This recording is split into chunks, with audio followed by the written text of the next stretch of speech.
Hello everybody and welcome to the Figure Fourcast with me, Sam Gardner, and my good friend Damien, as always, here to talk about something wrestling. And this something wrestling is the Night of Champions preview. Afternoon of Champions, it is on early. Yes, WWE Blood Money. Yeah, Afternoon of Champions, taking place in the wonderful country of Saudi Arabia. Let's jump into it. Slightly different one for us. You're not going to be able to watch it live with me. Not with you. I'll be watching it live. Maybe we can. We'll just talk on WhatsApp or something. This will be the first one since we started the podcast that we're not able to watch together. No. You've decided to go away. Yes, I'll be in a caravan somewhere near Southend, watching this on my iPad probably, while Shannon's also watching it because I'm going to make her watch it. She's going to love it. But anyway, this is a card with 3 co-main events because that's how main events work. Almost half of the show is a main event, apparently. Good God. Let's jump in. I'm going to go in reverse order from what it's got listed on, I was about to say, what is that? Wikipedia. Becky Lynch versus Trish Stratus. A program that's been going off the back of WrestleMania. Trish turns on Becky, and now we've got this feud. I imagine it's probably going to go a little bit after this as well. Yeah, I don't see this as being the end. Do you want me to predict first? Yeah, you go. I'm going to go for Trish. Okay. Because I think this is going on a little bit longer. I think you give Trish a heel victory, cheats to win here, and you give Becky a big babyface win a little bit down the line. I agree. For pretty much the exact same reasons. If you're going to carry it on, I think you have the heel win here. Yeah. Becky wins, it's done, pretty much. Also, I don't think you're going to get a babyface win in Saudi Arabia for the women. Yeah. So those crowds are indifferent at the best of times. True. Well, we've got another women's match on here in possibly one of the most underwhelming title defences. You've got Rhea Ripley against Natalya. Yeah. Now, I know what we're both going to say here. It's obvious Rhea Ripley's going to win. Yeah. There's not a chance in hell that Natalya wins. She just always seems to be on the Saudi shows. It's either she really likes Saudi Arabia or they really like her. Maybe they think she's Yoko Ono. Or I think she's Yoko Ono? Yokozuna. Not Yoko Ono. That's John Lennon's wife.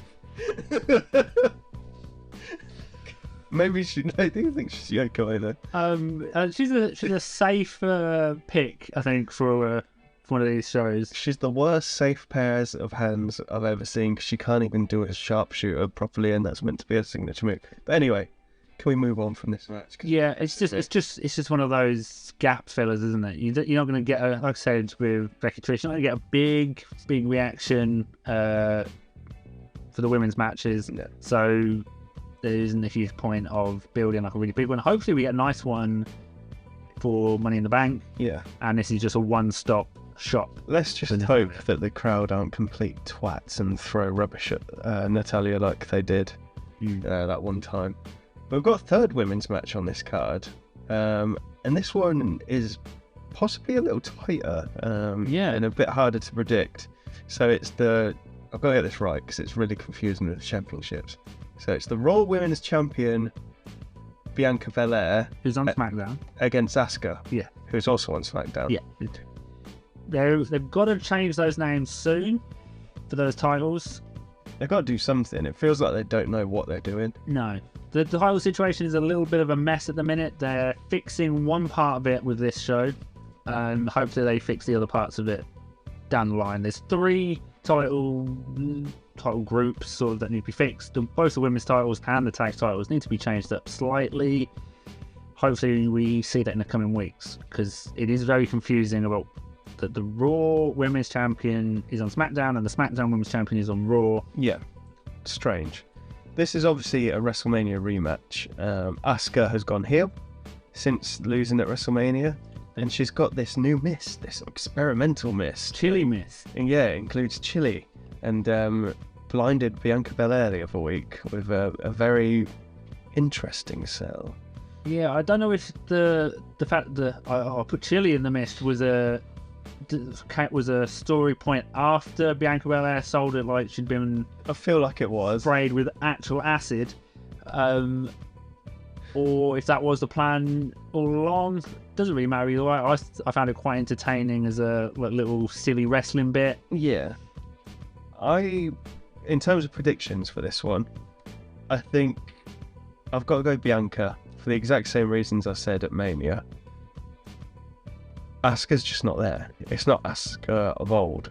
No. And I can't see her being the champion. I was going to go for Bianca Belair as well. But I feel like I'm going to go Asuka just to mix it up. Mm-hmm. What brand is Bayley on? She's SmackDown. She's SmackDown. Could we have champion versus Bayley in the UK? Because the UK love Bayley. I hope so. Could that be the next match? I hope so, because you've got time to have Bayley turn face. Although I don't know how it's going to work because I don't know if you saw, but Dakota Kai's injured now. Yeah. She's done her ACL or something, so she's going to be up for the best part of a year.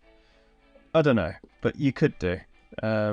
This match is fairly tight in terms of predictions. I feel like Bianca's probably slightly favourite. She's. I think that's purely because she's the champion currently. Like if it was going in with Asuka as champion, Bianca Belair as challenger, I think you pick Asuka. But it's one of those ones where it really depends on what WWE have got planned for the future. Yes. Bianca's at that point in the title run when a loss wouldn't be super damaging. She's the longest reigning women's champion in modern era.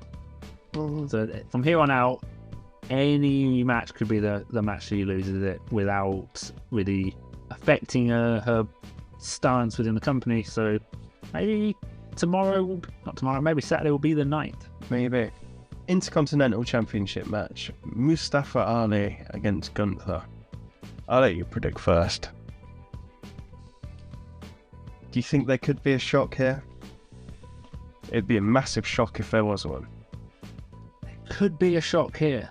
This could be a Gunther losing upwards moment. You could have, because he's in a thing with Riddle, but also what's the other feud that's going on with that's kind of being set up with Imperium, because they're the tag part of Imperium have been with Kevin and Sammy. Yeah, but you could have a thing of Riddle interfering, costing Gunther the match. Have a little program with Gunther and Riddle, and then Gunther going after the World Heavyweight Champion. Could do. There's been talk this week that the main event of Mania is going to be Gunther against Cody. Yeah. Which is what we said a few weeks ago. Everyone's panicking that means that Cody's never going to get to complete the story, but there's about a year of development on that. That would be Cody winning the championship at SummerSlam and facing Gunther. Yeah, there's a lot you can do, but this could be a chance for Gunther to lose upwards. Yeah. Are you gonna go for Gunther? Yes. You're gonna sit with Gunther? My favourite. I'll take on one gamble, so I'm reluctant to gamble on this one, especially with a punishment looming. I don't know who's in the hot seat for that. It's right, because I think in these next three matches, there's definitely a lot more to be debated in terms of the winner, especially this one. So we've got the undisputed tag championships, Owens and Zayn against the bloodline of Reigns and Solo Sikoa. I'm going for... Go straight in. Yeah, I'm going for Kevin Owens and Sami Zayn, because I really don't want to see Roman carrying 4 freaking belts. I think what happens in the match is where it's going to be interesting rather than the result. The result feels like it should be painfully obvious. Like, it should be obvious that the Bloodline aren't winning this. And it should be how we get to them not winning. That's the interesting bit. Is it the Usos cost them? Do the Usos turn on Roman? Or is it Roman accidentally costs his team. Like, there's so many different things you can do with it. With literally any outcome of this, there's so many different ways you can go from this story, and I feel like they've really dragged it back up. Again, I'm going to go for the bloodline just to be different from you, because honestly I think it is a 50-50. Like I say, could do anything. Yeah, I mean, it'd honestly do anything. It really shouldn't be, but we said that at WrestleMania. Very true, very true. Now this is a weird one. So you've got Cody Rhodes, Brock Lesnar coming into a rematch from Backlash. Now in itself, without anything that happened on Raw this past week, it's hard to predict. Yeah.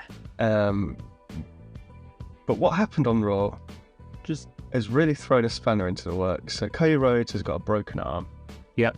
And has insisted on fighting Brock Lesnar still. Yeah. It's a really weird one. I wouldn't want to fight Brock Lesnar if he had 2 broken arms. Yeah, I feel like he could do a lot of damage with his head and legs. Yeah, so himself. Like, if he just jumped at me, I'm dead. If he fell on you, that would do damage. Like a battering ram. Launches himself like a torpedo. I'm really interested in where the Cody story is going. This overcoming every obstacle kind of story that seems WWE want to be giving him. Like, he had the big loss, but you got to come back stronger. Giving him a broken arm story is weird, because broken arms take a long time to heal. So that is presumably a story that's going to keep going until next year's WrestleMania, to be realistic. Like, does he come out with a comical sized cast and knock Brock Lesnar out with it, like when the Big Show broke his hand? Maybe. There's also there was that really weird end of Raw segment with Triple H. Yeah. And is there something like a little mini story brewing there? I have no idea, but I am gonna go for Lesnar because Cody's got a broken arm. See, I was gonna go for Lesnar, but for the interest of competition, I'm gonna go for Cody Rhodes. Cody's gonna win it though. He's just gonna get like a 10-second roll-up victory, and then Brock's gonna beat him to a pulp on the. Yeah, I mean, it could happen. I said I'm really interested in a Brock Lesnar storyline where he keeps losing and gets more and more desperate, because that is a terrifying prospect for a man of his size. But I don't see it happening. I feel like I'm dreaming for that story, and WWE is going to have Lesnar pick up a win. Suplex City, bitch. Let's move on to our hopefully actual main event. Well, if this championship's got to have any prestige to it, it has to be the main event. Seth Rollins, AJ Styles. Inaugural World Heavyweight Championship, although it is going to continue the lineage of the 2002 one that ended with Randy Orton. Mm-hmm. Yeah. And will now continue. It will go Randy Orton, Bacon, and then whoever wins here, which I think is the right decision. People have been bitching about it, but it is the World Heavyweight Championship. Like, it's got to have the lineage. Giving it the lineage makes some sense. It gives people something to aim for. Yeah. The obvious one here is Seth Rollins. Everyone said from the beginning he's like one of the outrunners for this championship. So I'm going to go for AJ Styles. Okay. Just because I like Seth Rollins. I mean, there is potential for an AJ Styles win here, because you just bring him over to SmackDown. Oh shit, he's on. Bring him over from SmackDown, sorry. Oh, I've lost. As challenger. There's also then, because, like, obviously he would then be leaving the OC behind, but you can go to a tag team championship storyline, bring them back together as like they've all got the belt. They were drafted as one. I'm sure they can bend the rules and get them. You can make it all work. You can then go into a feud with Imperium. If My thinking is there's a lot you could do. You could make it make sense. My thinking is it's like classic WWE for Seth to be this really obvious favourite to win it, and they just go, "Oh, swerve! It's not the right decision." But AJ Styles is the champion. I think what would have been a really good idea for WWE is to have had this tournament start at Night of Champions and then end at Money in the Bank and have the Money in the Bank winner cash in straight away and become... That would have been cool. Like, that would have been a cool thing. And it would have fit into the theme. Night of Champions, we're going to start a tournament to crown a new champion. It would have been fun. Would have fit in. So I presume you're going Seth. I'm 100% going Seth. He's on Raw. It makes the most sense. He's a big-time movie star. He's also the only... He's the new Captain America. He's the only person on Raw who has had a match against Roman Reigns and not lost during this 1,000-day run. So it makes it feel less like it's a consolation prize because he didn't lose to Roman, which is important. I know AJ Styles hasn't, but he also went out and went, "Oh, it is just a consolation prize." Like, well, stop making it more difficult for WWE. They make it difficult enough for themselves. I saw someone write earlier, Seth wins and then is confronted by Roman at the end, who stares him down. I was like, oh, please, God, no. You can't do that. You can't bring in this new championship that's designed to be, oh, no one can beat Roman, so here you go, here's this other championship. And then Roman to win that. Oh, he's going to have, potentially, he's going to have 4 titles by the end. Why not give him a... Just give him everything. Give him everything, why not? Did you play the 2K game with the League of Nations, where Sheamus wins every title? Yes, I do. Or do you win every title by beating the League of Nations? Some weird stuff around. I remember that story. WWE video game storylines were great because they could do whatever mental stuff they want. You want to have a wrestler imagine people as zombies? It's happening. You want someone to win every title in one WrestleMania match? Why not? There were better stories than in actual WWE. Well, they were written by Paul Heyman for some years. Well, there we go. We've gone off on a bit of a tangent there. Yeah.